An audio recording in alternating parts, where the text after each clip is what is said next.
Oi, pessoal, tudo bem? Vamos para o nosso último conteúdo. Hoje nós vamos falar um pouquinho sobre o que é importante observar conforme a faixa etária da nossa criança. É lógico que o fator cronológico não é o melhor parâmetro, mas é um parâmetro observável e que a gente tem condições e elementos para conseguir fazer de um lugar eficiente, de um lugar seguro. Então, eu organizei um conjunto de informações para que possam nos nortear durante a intervenção com as crianças. Então, como que a gente deve fazer? O que a gente deve observar? Qual o comportamento esperado para uma criança de 0 a 6 meses de idade? Então, a gente já sabe que o cérebro dela está funcionando de uma forma bem ativa, esta parte aqui, essa parte posterior, especialmente as informações oriundas do sistema auditivo, do sistema visual e essa propriocepção que vai começar esse movimento. Quando a criança nasce, a gente sabe que ela escuta bem. Então, esse processo está bem organizado dentro do sistema nervoso. Os olhos, a criança ainda vai exercitar, né, essa função.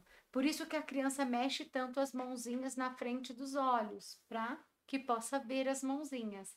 E a questão tátil, os primeiros movimentos são meio que acidentais, a criança bate nas coisas, depois ela vai começando a fazer a pega e depois ela vai estruturar, né, aprimorar o movimento com os dedos, ficando mais especializado. E são coisas que a gente precisa estimular o tempo inteiro.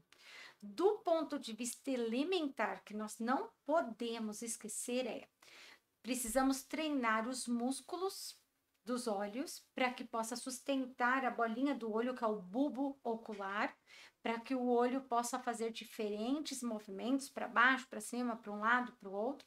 Então, deixar com que esse olho esteja bem treinadinho, porque o fator atencional depende da instabilidade desse foco atencional.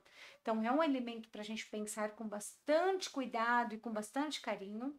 Uma outra circunstância que a gente precisa cuidar nesta fase é em relação à estabilização da cabeça, porque a criança vai procurar forma de estabilizar a cabeça para melhorar o equilíbrio. A cabeça ela fica de uma forma muito organizada no final da nossa estrutura esquelética e ela não é rosqueada, viu? Na nossa coluna vertebral, ela só é colocada assim e meio que solta. Por isso que a informação da cabeça é importante em relação ao equilíbrio. A criança ela só vai se aventurar a trocar as posições quando ela conseguir informação sobre a estabilização dessa cabeça e do equilíbrio, que isso é dado pelo sistema vestibular. Por isso que é tão importante a gangorra, brincar de serra a serra, trocar a criança de direção lá em cima e lá embaixo para ela desenvolver essa habilidade. Depois dos 6 até os 12 meses, a gente vai aprimorando essa força e esse equilíbrio para a criança conseguir sentar, depois engatinhar e depois se levantar na posição bípede, com os dois pés. Mas se alguma coisa acontecer e a criança não engatinhar, por exemplo, isso não é problema. Não significa que ela vai ter um atraso porque ela tinha que engatinhar, que ela queimou uma fase. Não se preocupe, tá? Se ela não engatinhou, é porque ela já tinha força necessária para adquirir a posição bípede. Tudo bem? Agora, o contrário é preocupante. Se essa criança é muito molona e já passou dos 12, 15 meses e ela não anda 18 meses, isso daí pode ser uma hipotonia do tônus muscular, ou seja, esse tônus não está trabalhando tão bem para deixar essa musculatura rígida para adquirir essa posição de pé. E isso geralmente é um sinal neurológico, então tem que ficar atento. Criança passou de 18 meses e não andou, a gente precisa orientar os pais para buscar um especialista, né? Com muito cuidado para não alarmar, porque as pessoas tendem a ter, né, uma certa retração diante de situações como essa, mas é bom trabalhar com essa investigação. Com os 18 meses, a gente tem as nossas células grid funcionando de uma quase a totalidade dela, porque aos 2 anos de idade ela está 100%.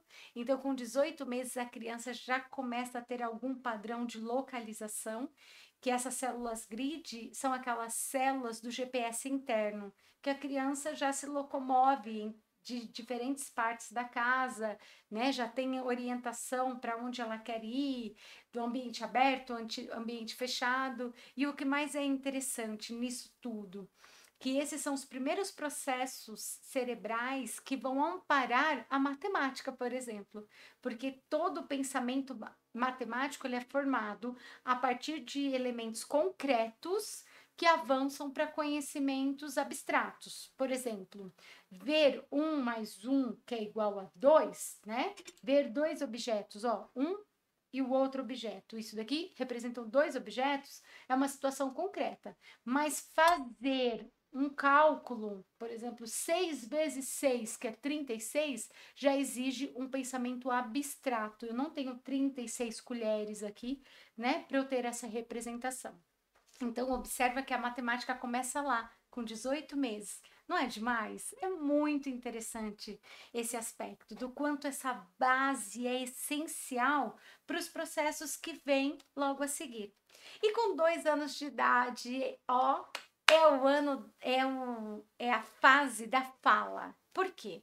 Porque a fala, ela exige uma circuitaria muito especial feita só para ela. E ela só é uma propriedade mesmo cerebral desenvolvida um pouco mais tardiamente. Primeiro a gente precisa ter estímulos mais localizados na área sensorial, para vir o desenvolvimento da fala logo a seguir. Então, as primeiras palavras, as primeiras junções desse fonema começam aí por volta dos 2 anos de idade. É a fase, inclusive, da fala. Nessa fase também tem muito jogo simbólico. A criança já brinca de comidinha e faz os sons, tô mexendo, quente, caras, né? Produz todos esses sons, todo esse mundo imaginário. O jogo simbólico é o jogo do faz de conta. E a gente precisa providenciar que isso aconteça sempre, de uma forma fluida, de uma forma natural.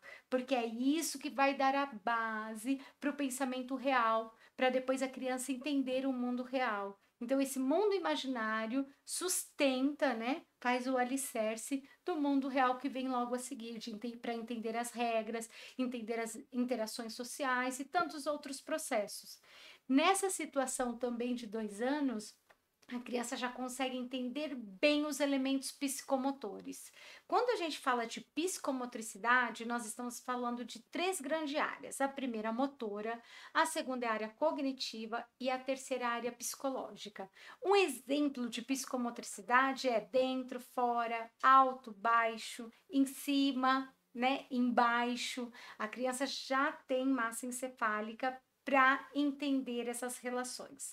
E com 3 anos, a criança já sabe bem o que é a palavra e o objeto, então ela já nomeia muito bem os objetos, ela já consegue pronunciar, essa articulação da fala já está mais aprimorada, o repertório linguístico dela já se expandiu também. Com 3 anos, ela já é capaz de contar uma história, de reproduzi-la, mesmo que com poucos elementos, mas ela já é capaz. E que com 3 anos, ela também já consegue criar as próprias brincadeiras, consegue criar os brinquedos. Então, o potencial criativo chega de uma forma muito forte com os 3 anos de idade.